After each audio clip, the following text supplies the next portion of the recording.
Hi everyone, Phil here with another food testing video. We're testing out a drink here. Now this thing here is a new brand of energy drink, G Fuel. I think that's what it's called. And as you may have noticed, it's a tie-in with Spyro the Dragon, using, what's this? Dragon fruit flavored. Of course it is. I haven't really tried much of G Fuel before. It says here it's zero sugar, performance energy, and tie-ins with other media, merchandise, and such. Spyro the Dragon. I had such fond memories of that game. Not much of a fan of G Fuel. I mean, I just I'm more of a Monster Energy drink kind of guy. And I haven't really tried this one out. It says here it's a limited edition, but it's really boasting about all sorts of things. It's got 140 milligrams of caffeine, 0 calories per can, 0 sugar per can, 0 artificial colors, not even purple. It says here it provides energy and focus, endurance, and reaction. Extreme focus. Yeah, okay. It really is boasting quite a bit about its capability of performing. And, I do like Spyro the Dragon. So let's just get this camera into proper position and we can see if this works. Okay. Oh, look at that. I hope this works. Here I am in bed trying out food. It's like I said before. Mother calls eating in bed disgusting, and I call it living the dream. Let me guess. The liquid itself does not appear to be purple. It appears to be clear. Let's give it a taste. Whiff. Smells okay.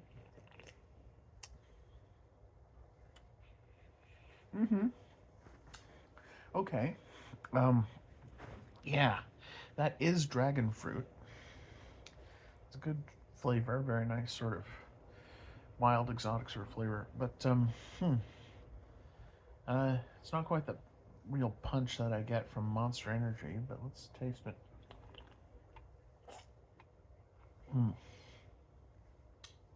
It's a good drink. It's okay. It's got a nice mild sort of flavor to it. It does have its fruit flavor. Not overly carbonated and not overly potent. Yeah, I kind of like it. It's all right. I mean, G Fuel is pretty cool. Like, I would try this out as an alternative to Monster Energy. 0 calories per can. Supposedly, this is very healthy for me. As for my feelings about Spyro the Dragon, I have such fond memories of that game. See, the funny thing is, I actually started at the end of the trilogy. The first game I played was Spyro, Year of the Dragon. A special, it's the third entry in the trilogy and made to tie in with the Year of the Dragon, according to the Chinese zodiac. And he's a purple dragon, and he's cool, and he's got that fun sort of edge to him in the 90s and such.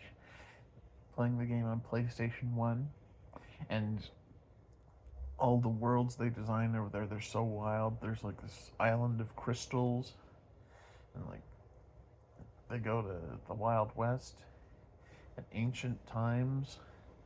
And there's ice levels and water levels and all sorts of things. And the fireworks factory. You've heard of that one before, haven't you? Yeah, there's a certain sort of notoriety to that one because they used the soundtrack for that particular level.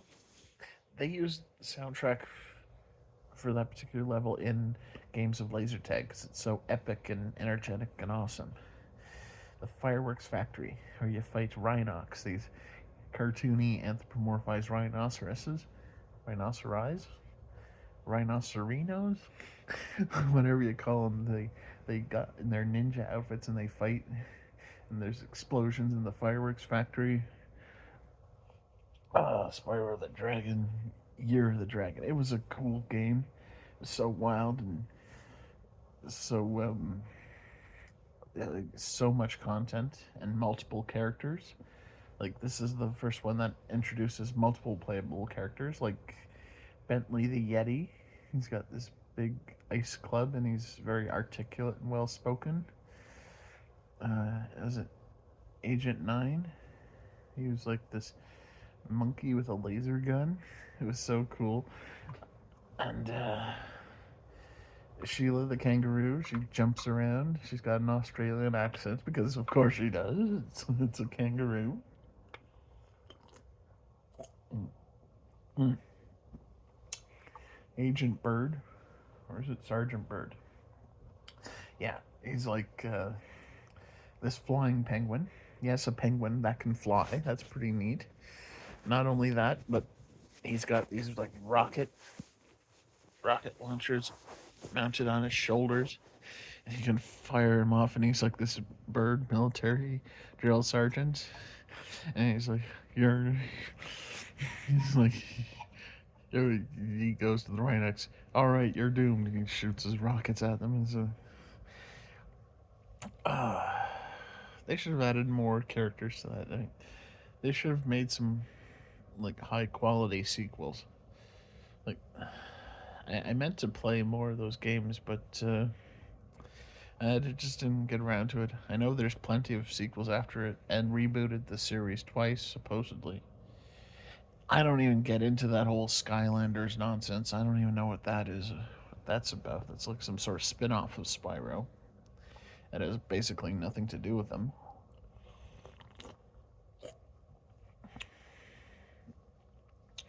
And Spyro, he was such a cool character. He also had crossover events with Crash Bandicoot, which I also played that game a little bit. I guess I really got into the later end of the trilogy because I first Crash Bandicoot game I tried was Warped.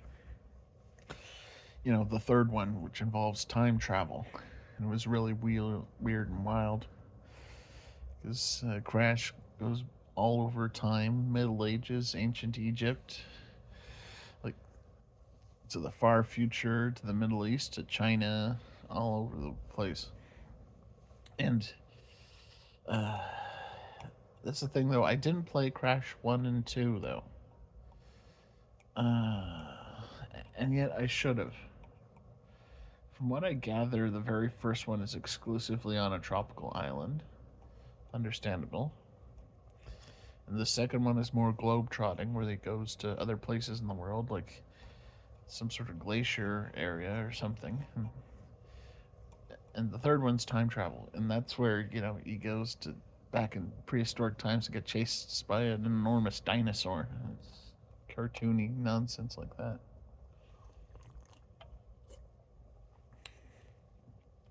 And there's the thing.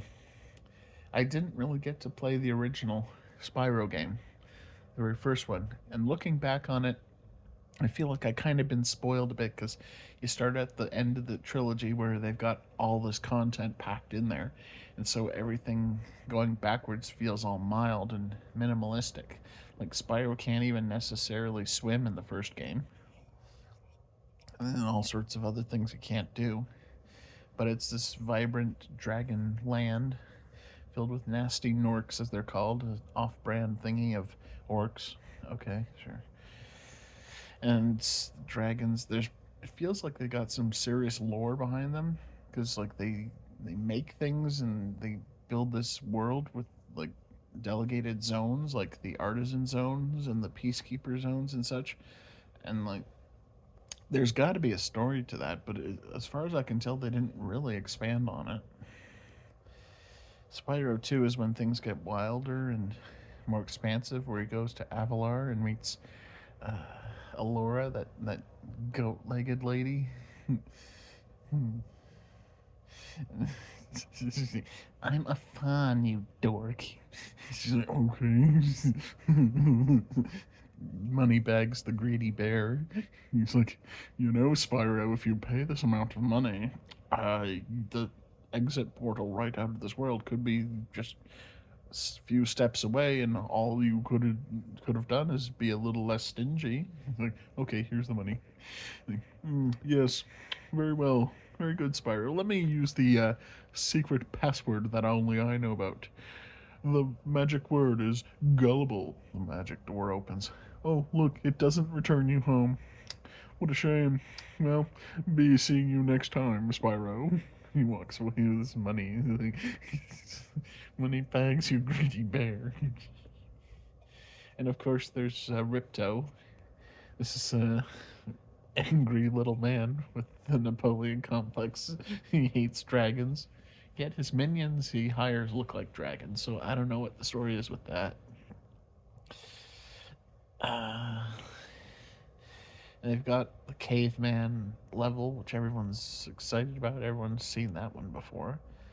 Ice Age is the magic land with goats and satyrs and fawns and things.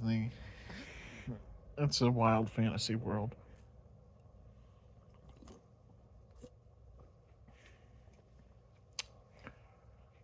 This is an okay drink. Uh, it's not much of a review I got here going, but I just love talking about these things. I guess I should get back to work, huh?